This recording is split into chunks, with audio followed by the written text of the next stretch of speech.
Alhamdulillah, Rabbil Alameen, wa salatu wa salam ala Rasulil Kareem wa ala alihi wa sahbihi ajma'in. نويت تعلم وتعلم وتذكر وتذكير ونفع والانتفاع والإفادة والاستفادة وحث على تمسك بكتاب الله وسنة ورسوله صلى الله عليه وسلم ودعاء إلى الهدى والضلالة على الخير وابتغاء وجه الله ومرضات بقلبه وطلابه سبحانه وتعالى. الحمد لله. Assalamu alaikum wa rahmatullahi ta'ala wa barakatuh. Apologize for the last couple of days. There's been a lot of things going on. So what we're going to do today, I'm going to do chapter 8 with this one. Next one, I'm going to do chapter 9. The next one after that's chapter 10. We'll do them in succession. It'll be 3 separate videos. So this will be the first of 3 videos that y'all will see today, inshallah. So the first chapter we're going to work on is chapter 8, which is covering the trait of ignorance. If you recall from the previous chapter 7, there were 4 obstacles to our obedience that Imam Al-Haddad spoke about. And the first one of these is ignorance. So Imam Al-Haddad starts off by saying, as for ignorance, it is the origin of all evil, the root of every harm.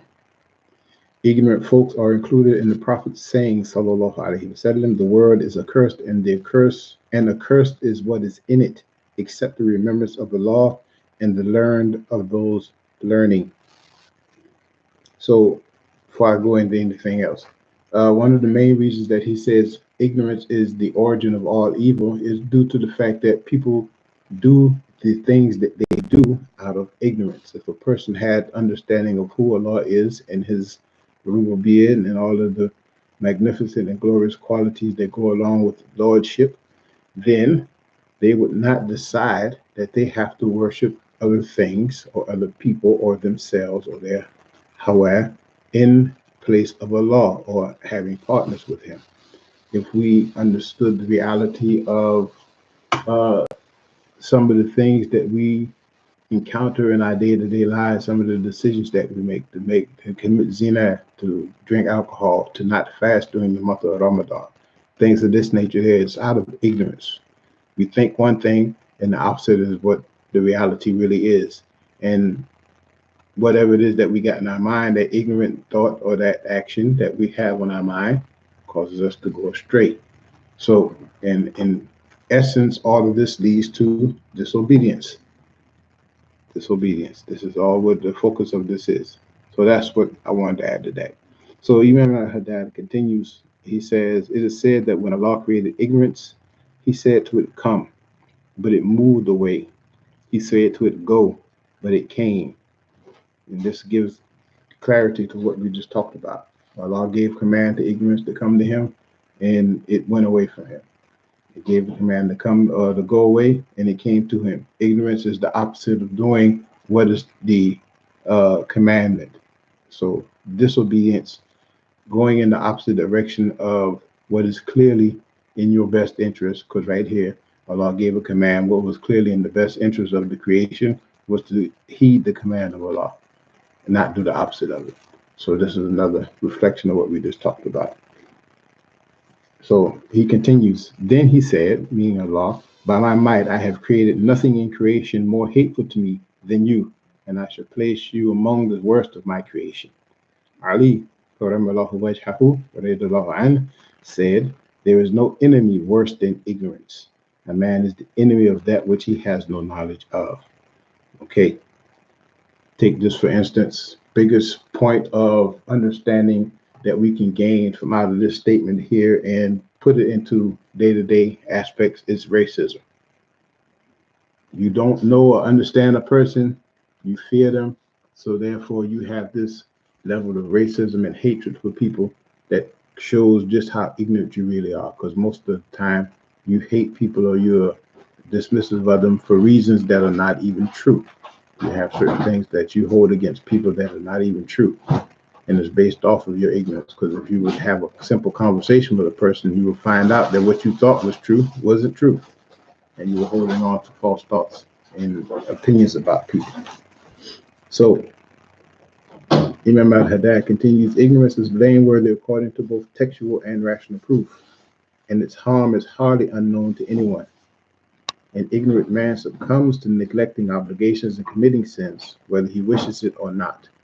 Because one who is ignorant neither knows the obligations Allah has enjoined upon him, nor the misdeeds Allah has forbidden. A person can leave the shadows of ignorance only by the light of knowledge. How excellent are the words of the Sheikh Ali ibn Abi Bakr, rahimahullah, when he said, "Ignorance is a fire that burns a man's religion, and it extinguishes, and its extinguishing water is knowledge." Okay, so always go back to the same thing. If you don't know something, learn it.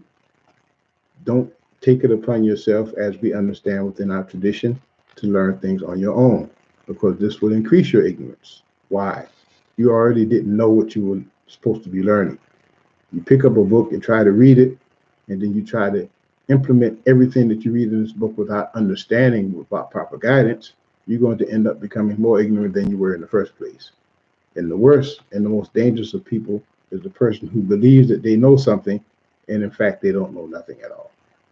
We showed this with some very simple examples from Imam Al-Haddad's Mukhtasar. And if you recall the lesson from that, good. If you don't, ask the question. We'll talk about it in the chat. So you must learn what Allah has made incumbent for you to learn. You are not obliged to acquire extensive knowledge, but that without which your faith remains unsound, you must learn. So again, this covers basically what he's talking about, the Fard Ayn, what we make emphasis at teaching you at Taiba, and also what I make emphasis of teaching you within the classes that we do amongst ourselves. You have to learn your Fard Ayn. Until you learn your Fard Ayn on all levels, you are in a state of sin and disobedience, because you have to learn these things and know these things in order to function properly on a day-to-day basis. Very, very simple, but very, very overlooked thing. All right. This is not just basic knowledge. This is meaning that you have to understand the rulings of Aqidah that give you sound belief. You have to understand the rulings of prayer and purification in order to be able to perform the prayer and purify yourself properly, pray properly, and if you make a mistake, how to correct it. It also involves the rules of fasting for the month of Ramadan. Ustad Lumumba went over this with y'all before we started. Okay, this also involves understanding the rulings of zakat. So those of us who have money in savings above the nisab, then guess what? At the end of the year, after you've had that first round of savings put up and you've been holding on to it for a period of time, it's a time period for you to have to pay your zakat. It becomes incumbent upon you at that time. Same thing with Hajj. You have to know the rulings and the rights of Hajj, so that when you perform your Hajj, you can perform your Hajj with confidence and the surety that Allah will accept your worship.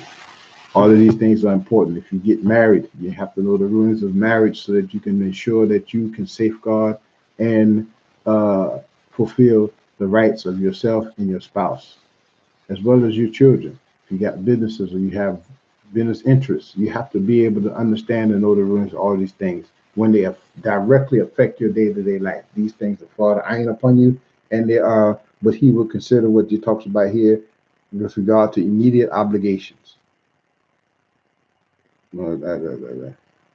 Okay, there I jumped ahead. So you are not obliged to acquire extensive knowledge, but that which your faith remains, but that without which your faith remains unsound, you must learn. This covers your Fard Ayn. So he gives examples. The examples of these are the proper performance of your obligatory rights of worship and how to avoid what is prohibited. This is an immediate duty with regard to immediate obligations. Again, going back to the Fard Ayn. And for those matters that may be deferred, it is a deferred duty. Malik ibn Dinar, rahimahullah, used to say, "He who seeks knowledge for himself, a little will suffice him. But he who seeks knowledge for the people's needs are numerous." So this just gives reference to the fact that, okay, I deal with my Fard Ayn, I'm covered. I've taken care of my responsibilities towards myself and my Lord. But if you're going to be one who engages with people on a large scale, then you have to know a lot more things than the average person will know, because people will have all kinds of problems and things that most others will not be able to deal with or have confusion about at some point in time. And you have to be able to know how to engage with that. And not everybody is qualified or worthy of being put in that position. So don't strive for it. If Allah subhanahu wa ta'ala puts you in that position, then alhamdulillah. May Allah give you tawfiq and ease in being able to carry this out. But this is not something that you should long for. All right, so this is the first one. Inshallah, I'm going to start with the second one shortly. سبحانك اللهم وبحمدك أشهد أن لا إله إلا أنت أستغفرك وأتوب إليك. السلام عليكم ورحمة الله تعالى وبركاته.